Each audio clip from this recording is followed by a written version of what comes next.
성경 이면에 있습니다. 우리 다 찾았으면 한 절씩 교독하도록 하겠습니다. 제가 먼저 1절 읽겠습니다. 헤롯 왕 때에 예수께서 유대 베들레헴에 나심에 동방으로부터 박사들이 예루살렘에 이르러 말하되 유대인의 왕으로 나신 이가 어디 계시냐? 우리가 동방에서 그의 별을 보고 그에게 경배하러 왔노라 하니 헤롯 왕과 온 예루살렘이 듣고 소동한지라. 왕이 모든 대제사장과 백성의 서기관들을 모아 그리스도가 어디서 나겠느냐 물으니 이르되 유대 베들레헴이니 이는 선지자로 이렇게 기록된 바 또 유대 땅 베들레헴아 너는 유대 고을 중에서 가장 작지 아니하도다. 내게서 한 다스리는 자가 나와서 내 백성 이스라엘의 목자가 되리라 하였음이니이다. 이에 헤롯이 가만히 박사들을 불러 별이 나타난 때를 자세히 묻고 베들레헴으로 보내며 이르되 가서 아기에 대하여 자세히 알아보고 찾거든 내게 고하여 나도 가서 그에게 경배하게 하라. 박사들이 왕의 말을 듣고 갈새 동방에서 보던 그 별이 문득 앞서 인도하여 가다가 아기 있는 곳 위에 머물러 서 있는지라. 그들이 별을 보고 매우 크게 기뻐하고 기뻐하더라. 우리 함께 읽겠습니다. 집에 들어가 아기와 그의 어머니 마리아가 함께 있는 것을 보고 엎드려 아기께 경배하고 보배압을 열어 황금과 유황과 모략을 예물로 드리니라. 아멘. 오늘 저는 성탄의 은혜, 주님 찾아오심이란 제목으로 오늘 본문 말씀을 함께 나누고자 합니다. 말씀 나누기 전에 우리 옆에 계신 성도님들께 이렇게 인사를 드리겠습니다. 메리 크리스마스, 메리 크리스마스. 금적학이란 학문이 있습니다. 이것은 사람과 사람 사이에 있는 공간을 연구하는 학문입니다. 이 학문은 인간이 다른 사람의 얼마만큼의 공간이 필요한지, 또 공간이 인간의 심리와 환경 그리고 문화에 어떤 영향을 미치는지를 연구하는 학문입니다. 예를 들면 영화관에 우리가 갔는데 영화관에 사람들이 많지 않았습니다. 그래서 한 자리를 딱 차지하고 앉아 있었는데 갑자기 낯선 사람이 들어옵니다. 근데 그 사람은 다른 넓은 공간을 놔두고 바로 내 옆에 앉는 것입니다. 이때 우리는 이런 생각을 하게 됩니다. 이 사람은 왜 내 옆에 와서 앉는 거지? 좀 멀리 떨어져 앉으면 좋을 텐데 차라리 내가 자리를 옮길까 말입니다. 여러분, 왜 그런 생각을 할까요? 나의 공간을 모르는 사람에게 침범당했기 때문입니다.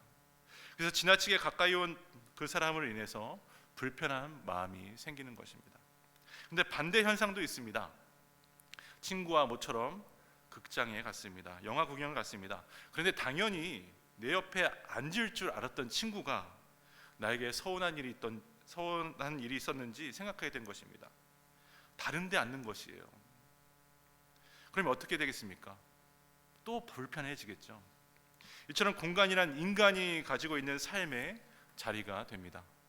이에 관련해서 에드워드 홀이라는 학자가 공적인 공간과 사적인 공간을 구별하면서 인간에게는 보통 4가지의 공간 구역이 설정되었다고 했습니다. 첫째는 친밀감의 영역입니다. 즉 친밀감이 느낄 수 있는 거리입니다. 에드워드 홀은 스킨십이 가능한 약 45cm까지가 친밀감의 영역이라고 했습니다. 이것은 사랑하는 사람들이 개인적인 대화를 함께 나눌 수 있는 거리입니다. 애인들이 그렇고요. 그리고 배우자들이 그렇습니다. 엄마와 자녀들이 그렇습니다. 이들은 이 거리에서 조금 멀어지면 불안해지기 시작합니다. 우리 아이들을 보면 그렇죠. 두 번째는 개인적인 영역입니다. 이것은 45cm부터 1m 20cm 정도의 거리로서 개인적인 자기 영역을 만들어내는 거리라고 한답니다. 학교나 직장, 교회에서 서로 알고는 있지만 그들이 내 영역에 너무 가까이 오는 것은 거부하는 단계가 됩니다. 세 번째는 사회적인 영역입니다. 1.2m에서부터 3.5m까지의 거리에 해당되고 개인적인 용무가 아니라 일반적인 일을 할 때 생기는 거리입니다. 지하철을 타거나 우리가 백화점에서 쇼핑을 할 때 잘 알지 못하는 사람이 지나가도록 만든 거리가 그래서 1.2m에서 1.5m 정도, 1.2m에서 3.5m 정도가 된다고 합니다.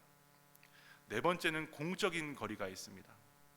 이것은 3.5m 이상에서부터 시야에 미치는 거리까지의 영역으로서 일반적인 공적인 모임이나 학교에서 강연 등을 할 때 적용되는 거리입니다. 남자들은 이러한 거리를 굉장히 정확하게 지키려고 하는 반면에 여성분들은 이 거리를 쉽게 무너뜨리는 경향이 있다고 합니다.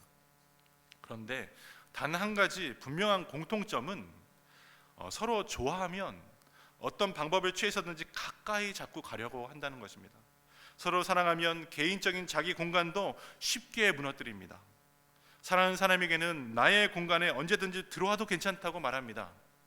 그러한 자리가 친구와 애인의 자리이고 함께 사는 부부의 자리이며 그리고 함께 신앙 여정을 할 수 있는 교회의 자리인 줄 믿습니다. 우리는 갓 태어난 아기 예수님이 말구유에 뉘어 있는 장면을 기억합니다. 생각해보면 출산 물품을 구비한 일반 가정집 또는 베들레헴의 소위 호텔, 예수님이 태어날 방 하나가 없었다는 것은 대단히 예언적인 사건이 됩니다. 예수님이 우리 안에 가깝게 오시도록, 우리 가운데 육신으로 함께 거하시도록 바로 우리의 작은 공간 한 켠을 내어드린 것이 얼마나 어려운 일인지를 단적으로 보여주는 장면이기 때문입니다. 하지만 오늘 본문은 사랑의 결정체가 되시는 예수님께서 이러한 조건들과 시공간을 초월하셔서 이곳에 우리 모두를 구원하기 위해 구원주로 또 왕으로 실제 임하셨다고 기록하고 있습니다. 예수님의 탄생은 하나님과 사람이 관계하는 방식을 완전하고 영원히 바꾸게 될 하나님의 은혜가 나타나는 그 거리, 그 장소로 완전히 바꿔 주셨습니다. 이것이 성탄절의 가장 큰 기적이자 그래서 세상의 소망이요 기쁨이라 하는 것입니다. 그런데 이 소식을 원망으로 삼고 처음부터 하나님의 사랑과 은혜를 방해하는 사람이 있었습니다. 자기만의 성을 쌓고 다른 이들에게는 관심조차 두지 않으면서 세상을 춥고 어둡게 만들었던 대표적인 인물이 오늘 본문에 등장하는 헤롯이셨습니다. 헤롯은 이미 기득권을 누리고 있었기 때문에 기다림을 갖고 있지 않았던 인물입니다. 그는 두 얼굴을 가진 권력자였습니다. 정치인으로서 탁월한 지략과 수완을 가지고 있었고요. 그리고 유대인들에게 환심을 사기 위해서 예루살렘 성전을 지어주기도 했습니다. 하지만 아주 잔인한 통치자이자 교활한 정치가이기도 했습니다. 내려오는 전세를 의하면 헤롯이 병들어 죽게 되었을 때에 자신의 신하들에게 백성들로부터 존경받는 사람들을 많이 잡아들여 감옥에 가두었다가 내가 죽는 순간 그들도 다 처형해라 이렇게 유언했다고 합니다. 자신의 죽음 때문에 슬피 울지 않을지는 모르지만 함께 죽게 된 이들 때문에 백성들이 슬퍼하며 울 것이라 생각하면서 질투와 화가 나 그런 일을 명령했다는 것입니다. 바로 이러한 잔혹함과 비정함을 가진 헤롯 왕 시대에 모든 자들은 구원하시고 억압받고 차별받는 자들을 자유케 하시는 예수님께서 이 땅에 찾아오셨습니다. 이 소식을 들었을 때 헤롯은 마음을 열고 그리고 새로운 왕을 기쁨으로 맞이할 수가 없었고 오히려 놀랍고 두려워했습니다. 당시 헤롯은 70세를 넘긴 노년의 때를 보내고 있었는데 그가 갓 태어난 메시아의 소식에 놀라 자기 성의 문을 꽁꽁 닫고 근처에 오지 못할 궁리를 해나갑니다. 동방박사로부터 유대 왕으로 오신 메시아에 대한 이야기를 듣는 순간부터 헤롯은 야단법석을 떨었다고 합니다. 3절 말씀입니다.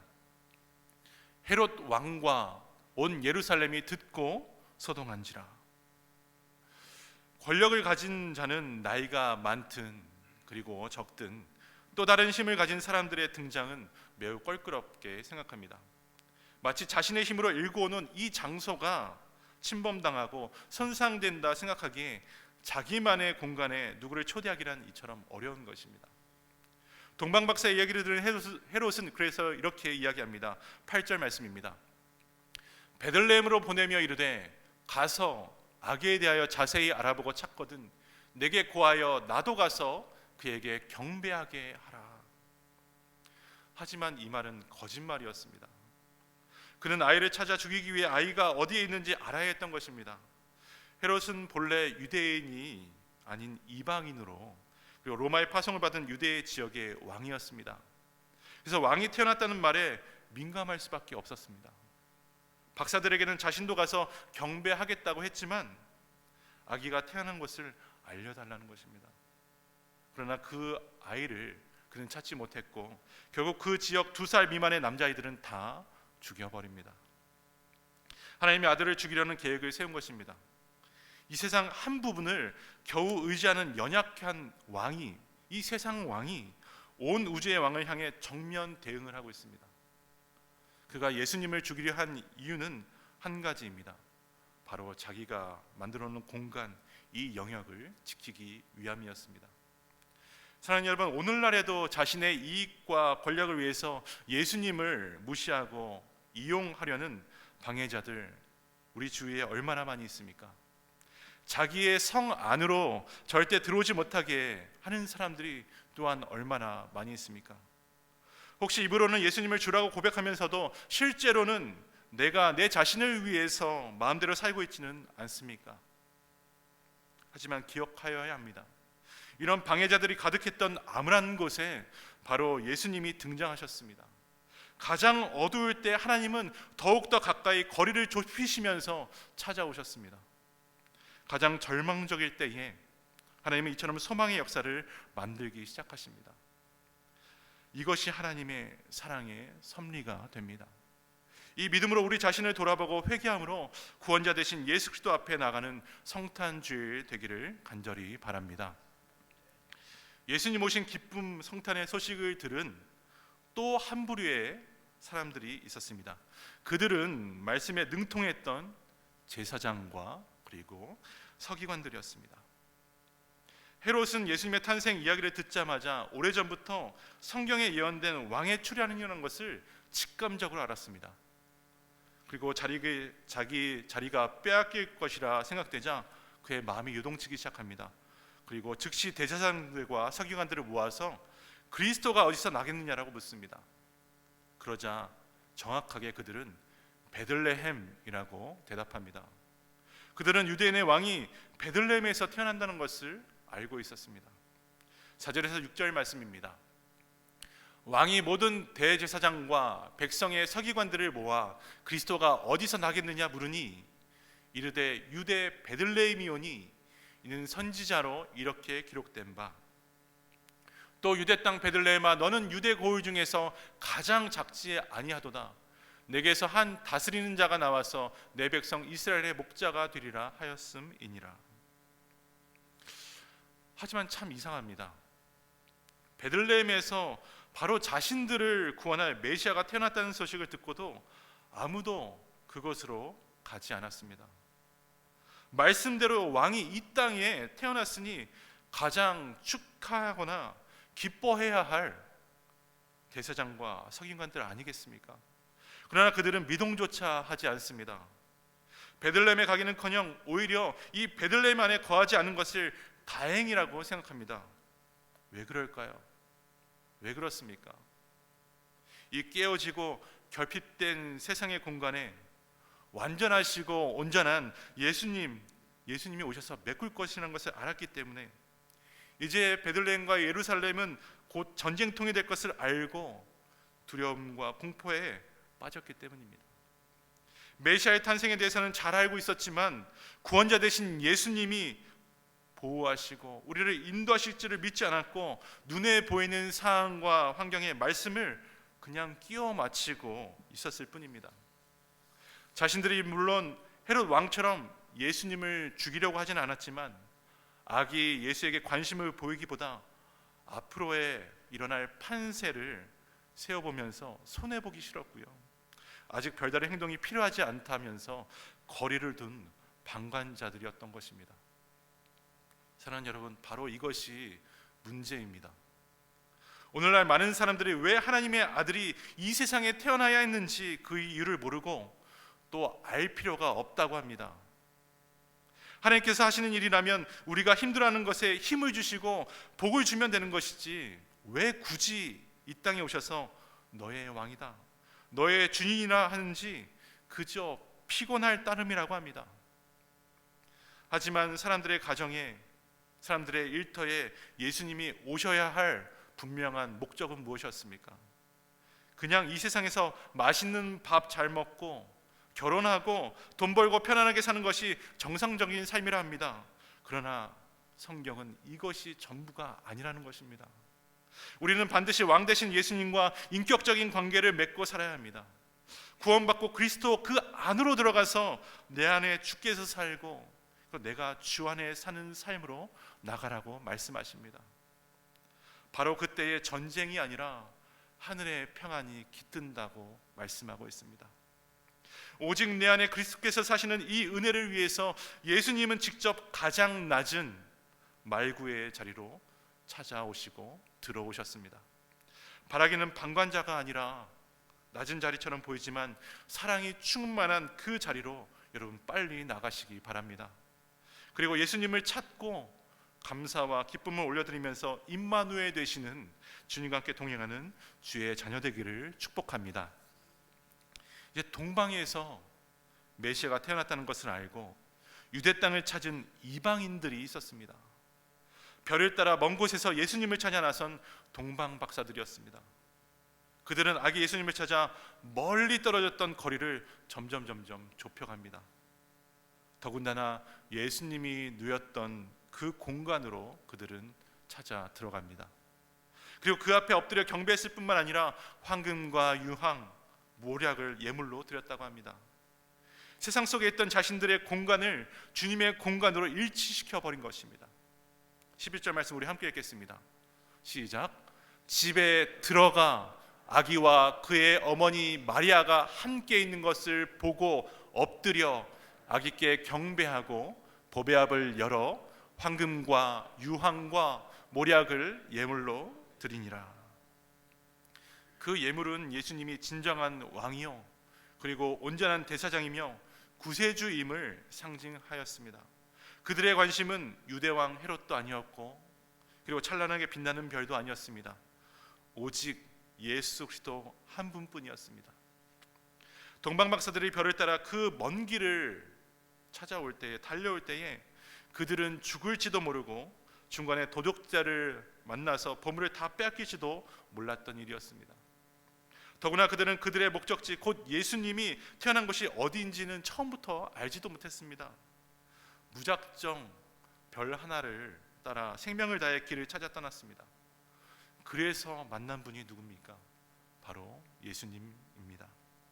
예배란, 신앙이란 그래서 하나의 종교의식이 아니고 나의 생명을 다 바쳐서 하나님 만나는 결단이요 헌신이 되는 것입니다. 사랑하는 여러분, 성탄절을 맞이한 우리의 관심은 과연 어디에 있습니까? 크리스마스 선물도 즐거운 축제도 산타클로스도 필요합니다. 하지만 그것들이 우리 사랑의 대상이 되어서는 절대 안 되는 것입니다. 오직 이 땅에 왕으로 오신 아기 예수님께 바로 나의 자리, 우리의 자리를 내어드리고 더 친밀한 사랑의 관계로 나아가기로 결단하시기를 바랍니다. 우리를 구원하시기 위해 예수님은 찾아오셨습니다. 이것이야말로 온 인류가 들어야 할 가장 복된 소식이요 주님만 기뻐하며 엎드려 경배하는 그 이유가 됩니다. 오늘 이런 결단을 예배드리는 우리 가운데 하나님의 사랑과 은혜의 기쁨이 임할 줄을 믿습니다. 말씀을 맺겠습니다. 오늘은 성탄 주일입니다. 많은 사람이 예수 그리스도의 탄생을 축하하고 기뻐합니다. 그러나 가만히 생각해 보면 모든 사람들이 다 기뻐하지는 않습니다. 2000년 전 예수님이 태어나셨을 때도 그랬고 오늘날도 마찬가지입니다. 왜 그럴까요? 인간이 하나님을 배반하고 적대시하면서 하나님과 인간 사이에 건널 수 없고 엄청나고 깊은 공간, 그 거리가 생겼기 때문입니다. 하나님은 거룩하시고 인간은 죄인입니다. 그러므로 우리에게 도무지 하나님을 만날래야 만날 수 없는 이 영적인 거리가 생긴 것입니다. 그러나 하나님께서는 이 엄청난 거리를 직접 주도권을 가지고 계시고 메꾸어 주셨습니다. 어찌 보면 하나님 관점에서 이 성탄절을 독생자를 사지로 떠나보낸 날입니다. 억지로 하셔도 큰 사랑인데 아낌없이 하셨다고 하니 얼마나 엄청난 사랑이 되겠습니까? 이 땅에 독생자 예수님을 보내주셔서 하나님과 인간 사이에 전혀 건널 수 없는 그 거리를 이어주신 이것이야말로 측량할 수 없는 무한하신 하나님의 사랑입니다. 여러분, 사랑이 아니고는 가까이 접근할 수가 없습니다. 사랑하는 마음과 긍휼의 마음이 없으면 오늘 내 옆에 있는 사람이 행복하든 불행하든 전혀 개의치가 않습니다. 사랑하는 마음과 긍휼의 마음이 없으면 내 옆 사람이 어떻게 되든 우리는 무관심하게 됩니다. 방관하게 됩니다. 그러나 우리가 사랑하면 내 옆에 있는 사람에게 관심을 가질 수가 있습니다. 사랑하면 내 옆에 있는 사람에게 가까이 가려고 합니다. 옆에 있는 사람의 아픔이 바로 나의 아픔이 됩니다. 그 사람의 기쁨이 그리고 나의 기쁨이 됩니다. 하나님께서 예수 그리스도를 이 땅에 보내신 것은 바로 이 사랑의 역사 때문입니다. 오늘도 우리 하나님은 끊임없이 저와 여러분을 찾아오시고 계십니다. 이것이 바로 주의 은혜입니다. 이것을 성경은 믿고 붙들라고 오늘도 말씀하고 계십니다. 오늘 하나님의 찾아오심을 분명하게 알고 누리는 사랑과 은혜의 성탄 주일 예배, 성탄절 맞이하시기를 주님의 이름으로 축원합니다.